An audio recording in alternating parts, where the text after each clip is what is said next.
Hi everyone, welcome to my channel Sunita's recipes. ఈరోజు dry ribbon ఫిష్తో పులుసు చేయబోతున్నా అండి. చాలా టేస్టీగా ఉంటుందండి, రైస్తో చాలా బాగుంటుంది. ఇది నచ్చితే కనుక మీకు రెసిపీ మీరు కూడా ట్రై చేసి చూడండి. కొంచెం కుక్ చేసేటప్పుడు మాత్రం స్టార్టింగ్లో స్మెల్ వస్తుందండి.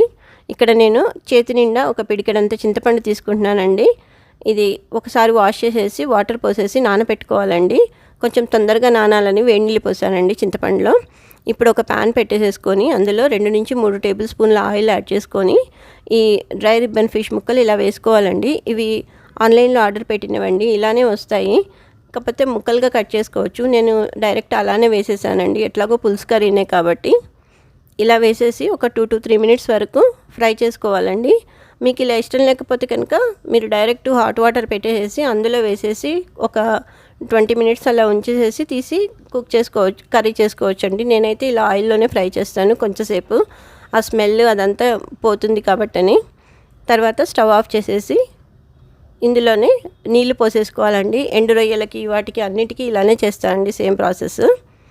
ఇలా వేసేసి పక్కన పెట్టుకోవాలండి. ఇప్పుడు ఇంకో ప్యాన్ పెట్టేసుకొని అందులో 2 నుంచి 3 టేబుల్ స్పూన్లు ఆయిల్ యాడ్ చేసుకొని ఆయిల్ వేడెక్కాక ఈ డ్రై మసాలా యాడ్ చేసుకొని అవి కొంచెం చిటపటమన్నాక తరిగిన ఉల్లిపాయ వేస్తున్నానండి. ఒక పెద్ద ఉల్లిపాయ తీసుకున్నానండి, సన్నగా తరిగి పెట్టుకున్నాను. ఈ ఉల్లిపాయ కొంచెం గోల్డెన్ బ్రౌన్ కలర్ వచ్చే వరకు కుక్ చేసుకున్నాక ఒక టీ స్పూన్ అంత అల్లం వెల్లుల్లి పేస్టు, అలాగే ఒక టీ స్పూన్ అంత పసుపు, పచ్చిమిర్చి ఇవన్నీ వేసేసి ఉల్లిపాయల మిశ్రమంతో బాగా కలిసేదాకా కలుపుకోవాలండి. అల్లం కొంచెం పచ్చివాసన పోయే వరకు కుక్ చేసుకున్నాక ఇవి ముందుగానే వాటర్ పోసేసి పెట్టుకున్నాం కదండి, ఫ్రై చేసి ఆ ముక్కల వరకు తీసేసి ఈ ఉల్లిపాయల మిశ్రమంలో వేసుకోవాలండి. ఇలా వేసేసి ఈ అల్లం వెల్లుల్లి మిశ్రమం మొత్తం ఈ ముక్కలకి పట్టేదాకా కలుపుకొని ఒక 2 to 3 మినిట్స్ వరకు అలానే కుక్ చేసుకోవాలండి. తర్వాత కొంచెం సేపు అయ్యాక అప్పుడు తగినంత కారము ఉప్పు యాడ్ చేసుకోవాలండి. ఇక్కడ నేనైతే 2 టీ స్పూన్ల కారము, దానికి సరిపడా ఉప్పు యాడ్ చేసుకున్నానండి. ఉప్పు కొంచెం తగ్గించి వేసుకోండి, ఎందుకంటే ఇది సముద్రం చేప కాబట్టి, డ్రై ఫిష్ కాబట్టి సాల్ట్ కంటెంట్ ఎక్కువగా ఉంటుంది. ఇలా ఈ ఉప్పు కారం కూడా ముక్కలకి పట్టేదాకా కలుపుకోవాలండి. తర్వాత ఇందులోకి ముందుగా నానబెట్టి పెట్టుకున్న చింతపండు మొత్తం రసం యాడ్ చేసుకోవాలండి.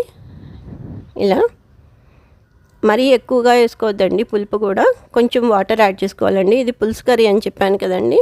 ఇలా పోసేసి ఒకసారి మళ్ళీ కలుపుకొని మీడియం ఫ్లేమ్లో పెట్టేసేసి కుక్ చేసుకోవాలండి. ఇలా మధ్య మధ్యలో కలుపుతూ ఇప్పుడు ఇందులోకి కొంచెం ధనియాల పౌడర్ కూడా యాడ్ చేస్తున్నానండి.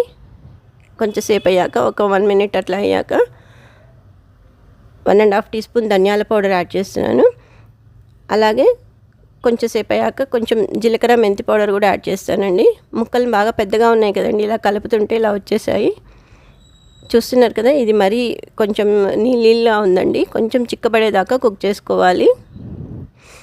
ఇప్పుడు కొంచెం సేపు అయ్యాక ఇందులోకి కొంచెం జీలకర్ర మెంతి పౌడర్ యాడ్ చేస్తున్నానండి. ఒక 1/2 టీ స్పూన్ కంటే కూడా తక్కువ అండి.